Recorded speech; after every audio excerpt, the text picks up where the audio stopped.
తన real estate సామ్రాజ్యాన్ని పెంచుకోవడానికి చంద్రబాబు నాయుడు గారు మళ్ళీ మొదలు పెడుతున్నదే అమరావతి 2.0 రీలాంచింగ్ ప్రోగ్రామ్ అని చెప్పి వైఎస్ఆర్సీపీ నాయకులు చేస్తున్న ఆరోపణలో వాస్తవం ఎంత ఉందనుకోవచ్చు అంటారు? వాస్తవం లేదండి. ఇప్పుడు 64,000 కోట్లు ఇచ్చి ఇవాళ టెండర్ కూడా పిలిచి పూర్తిగా అభివృద్ధి చేయడానికి చంద్రబాబు నాయుడు వచ్చి మోడీ గారు కూడా వస్తున్నాడు. పూర్తిగా జనం కూడా సహకరిస్తున్నారు. మొత్తం ఇవాళ బస్సులు కూడా మామూలు మేడుకుండ మండలం నుంచి 100 బస్సులు పెట్టారు. 100 బస్సులు మొత్తం జనం కంప్లీట్గా ఎక్కుతారు, నీట్గా వస్తారు. దాంట్లో ఎలాంటి సమస్య లేదు. ఎవరికి కావాల్సినవి వాళ్ళు కొనుక్కుంటున్నారు. బయట కొనుక్కునే వాళ్ళది ఏముంది, డబ్బులు ఉండేవాళ్ళు కొనుక్కుంటారు. దానికి మనం ఏం చెబుతాం? అభివృద్ధి చెందిద్ది రాష్ట్రం గ్యారెంటీగా. చంద్రబాబు నాయుడు పరిపాలన మంచి రాష్ట్రం పెరుగుద్ది, రేట్లు వస్తాయని పక్కన కొనుక్కుంటున్నారు. డబ్బులు ఉండేవాళ్ళు అమెరికా నుంచి కొనుక్కుంటారు, ఇంకొకళ్ళ నుంచి వస్తారు, సినిమా యాక్టర్లు వస్తారు, ఇంకొకళ్ళు వచ్చి కొనుక్కుంటారు. దానికి చంద్రబాబు నాయుడు మోడీ గారు ఏం చేసేది లేదుగా. తన సామ్రాజ్యం పెంచుకోవడానికి తన సామాజిక వర్గం కోసమే అదంతా చేస్తున్నాడు అనేది ప్రధానమైన. అన్ని వర్గాల వాళ్ళు కొనుక్కుంటున్నారు, డబ్బులు ఉన్నవాళ్ళు. ఒకళ్ళని కాదు, అన్ని వర్గాల వాళ్ళు ఉన్న అన్ని పార్టీల వాళ్ళు కొనుక్కుంటున్నారు, మొత్తం కొనుక్కుంటున్నారు. ఎందుకంటే 10 రూపాయలు వస్తాయి, కొనుక్కుందాం గ్యారెంటీగా నమ్మకం ఏర్పడింది అనమాట. ఎలా ఏర్పడిందని చెప్పొచ్చు అంటారు? 2014 నుంచి 19 వరకు కట్టింది కొంత శాతమే కదా, ఇప్పుడు నమ్మకం ఎలా ఏర్పడింది అంటారు ప్రజలు? అసలు ఎప్పుడు కట్టారు? అప్పుడు కట్టారు. అప్పుడు కన్నా కూడా ఇంత 60,000 కోట్లు ఎప్పుడు నిధులు వచ్చిన దాఖలాలు ఎక్కడా లేవు. ఈరోజు ఒక పూర్తిగా నమ్మకం. సెంట్రల్లో గవర్నమెంట్ కూడా మనకి సపోర్ట్ ఉంది. బ్రహ్మాండంగా పూర్తి చేస్తాడు చంద్రబాబు నాయుడు ఉన్నంత కాలంలో. అసలు ఎట్టి పరిస్థితుల్లో ఆగే పనే లేదు. ఏ పని అయినా నీట్గా ఉంటుంది, అంతా చెందిద్ది. రేపు మీటింగ్, ఇవాళ మీటింగ్ కూడా చూడండి, విపరీతంగా వస్తారు, జనం కూడా వస్తారు.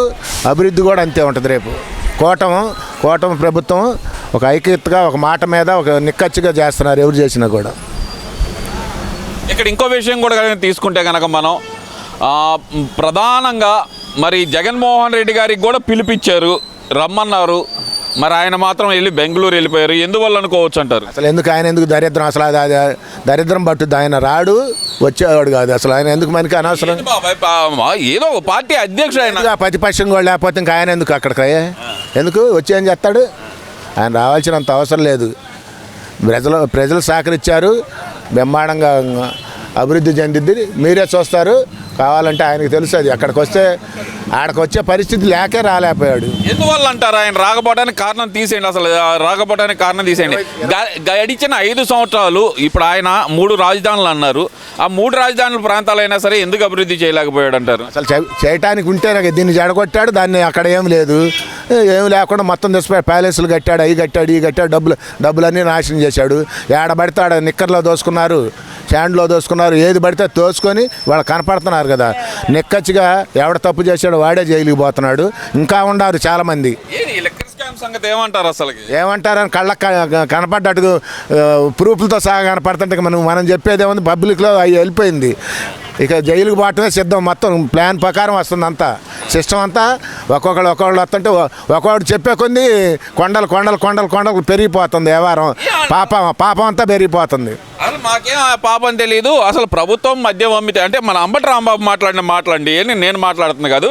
ప్రభుత్వమే సొంతగా మద్యం అమ్మితే, ఎక్కువ షాపులు పెట్టకుండా తక్కువ షాపులు పెట్టి అమ్మితే ఎలా కుంభకోణం జరిగింది? అసలు అబద్ధమే కదా ఇదంతా. రెడ్ బుక్ రాజ్యాంగం ప్రకారం నడుస్తుంది అంటున్నాడు కదా మన అంబటి రాంబాబు. అంటే గంట 6 గంటకు పోయి ఆయన పోయి ఇవన్నీ గుర్తులేక ఏవో మాట్లాడుతున్నాడు. అవన్నీ మనం ఏం చెబుతాము?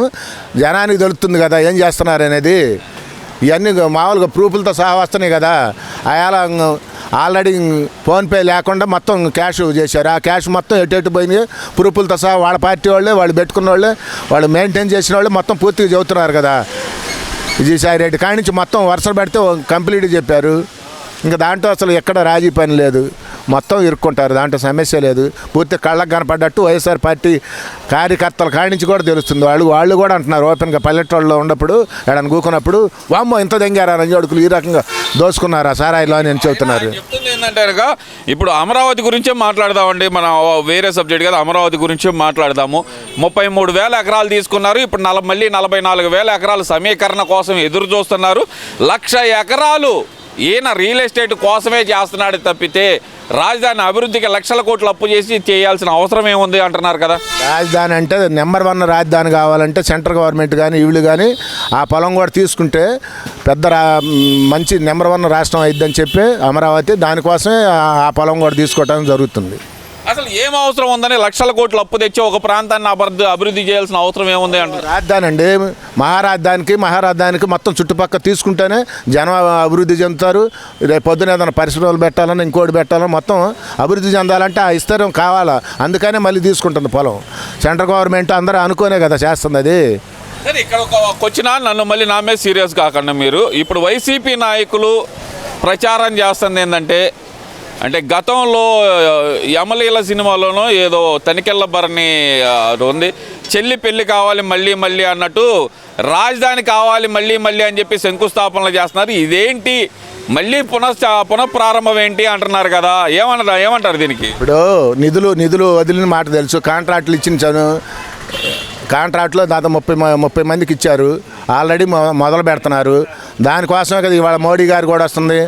64 లక్షల కోట్లు వచ్చినాయి, ఆ నిధులు కేటాయిస్తున్నారు. 60 కోట్లు 54 కోట్లు వస్తున్నాయి. అవన్నీ రిలీజ్ చేశారుగా. కాంట్రాక్టులను కూడా పిలిచారు వాళ్ళని. అవును, ఇవాళ నువ్వు మొత్తం నాశనం చేసావు కాబట్టి దాన్ని మళ్ళీ ఘాట్లో పెడతానికే ఇవాళ మీటింగ్ ఇది. మోడీ గారు వచ్చి నిధులు ఇచ్చాడు. మోడీ గారు వచ్చి మళ్ళీ చేయటం. ఆ రోజు పెడితే నువ్వు ఘాట్లో ఉంచలేదు కదా, అది నాశనం చేసావు కదా. ఇది ఎడారి అన్నావు, అది అన్నావు, ఇది అన్నావు, ముంపు అన్నావు, అన్నీ చేసావు కదా. ఈరోజు అవన్నీ క్లియర్ చేసి మళ్ళీ క్లియర్ కట్గా చేయటానికి కోసమే రాగానే ఇప్పుడు 8 నెలల్లోనే నువ్వు పెంచిన కంచెలు కానీ అన్నీ క్లియర్ చేసి నీట్గా ఏర్పాట్లు చేశారుగా. నీ కళ్ళకు కనపడుతున్నాయిగా. ఎందుకు అక్కస్ ఎందుకంటారు వీళ్ళకి? అమరావతి రాజధాని అవుతుంటే అక్కస్ ఎందుకంటారు ఈ జగన్? అంటే ఇక్కడ అసలు ఉండకూడదు, మొత్తం కమ్మోరు అని ఇవన్నీ అంటున్నారు. అన్ని కులాలు ఉన్నాయి ఆడ, కమ్మోరు కాదు. ఇవాళ పొలాలు కొనుక్కుని ఎవరు కొనుక్కున్నా బయట కొనుక్కుంటున్నారండి. డబ్బులు ఉండేవాళ్ళు కొనుక్కుంటే ఎవరు? దాని గవర్నమెంట్ చంద్రబాబు నాయుడు కాదుగా బాధ్యులు. ఎవడైనా కొనుక్కుంటాడు, ఎవడైనా చేసుకుంటాడు. చుట్టూ పొలం తీసుకుంటే ఇంకా అభివృద్ధి చెంది పెద్ద రాష్ట్రంగా మంచి పేరు ఉండదు అమరావతి అనేది వచ్చుద్ది. దానికోసం తీసుకుంటున్నారు. ఇవాళ నిధులు ఇచ్చారు, ఉరుకులు పెడుతున్నాయి. ఆల్రెడీ ఇప్పుడు మొదలు పెడితే ఆల్రెడీ ఇప్పుడు మనం రాగానే రోడ్డు అదవరకు ఎట్టండి, కంచె కానీ ఈ కానీ మొత్తం. ఇంకో క్వశ్చన్ కూడా అడుగుతాను, దయచేసి నా మీద సీరియస్ కావద్దు. సింహాచలంలో గోడ కట్టలేని వాళ్ళు అటు పోలవరం కడతారంట, ఇటు అమరావతి కడతారంట. వీటిలో నాణ్యత పోలవరం కట్టి చూపించాడు చంద్రబాబు నాయుడు ఉన్నప్పుడు. ఏ పరిధిలో కట్టాడో తెలుసు. అదే విధంగా అమరావతి కూడా ఏ రకంగా ఆయన ఉన్న 4 ఏళ్ళలో డెవలప్ చేశాడో ప్రజలకు తెలుసు, జనానికి తెలుసు. అందుకనే ఓట్లు వేశారు. మళ్ళీ ఆయన వస్తేనే దీనికి ఒక దిశ కనపడుద్దని ఆయనే మళ్ళీ ఎన్నుకున్నారు. కూటమితో కూడా సహా కూడా కంప్లీట్గా చూడు. గత 5 ఏళ్లలో ఇప్పుడు 4 ఏళ్ళు ఉంది. ఇంకా టైం 4 ఏళ్లలో ఎంత అభివృద్ధి చెందిద్దో ఆ రోజు కళ్ళు పెట్టి చూడమను. 11 కూడా రావు. 3 ఏళ్ళు కళ్ళు మూసుకోండి మళ్ళీ మనమే వస్తాం అంటున్నాడు కదా. కలగానమ్మను. 11 కూడా రావు. 11 కూడా రావు. బయటకు వచ్చి పోటీ చేసేవాడు కూడా ఈ రకంగా చేస్తే.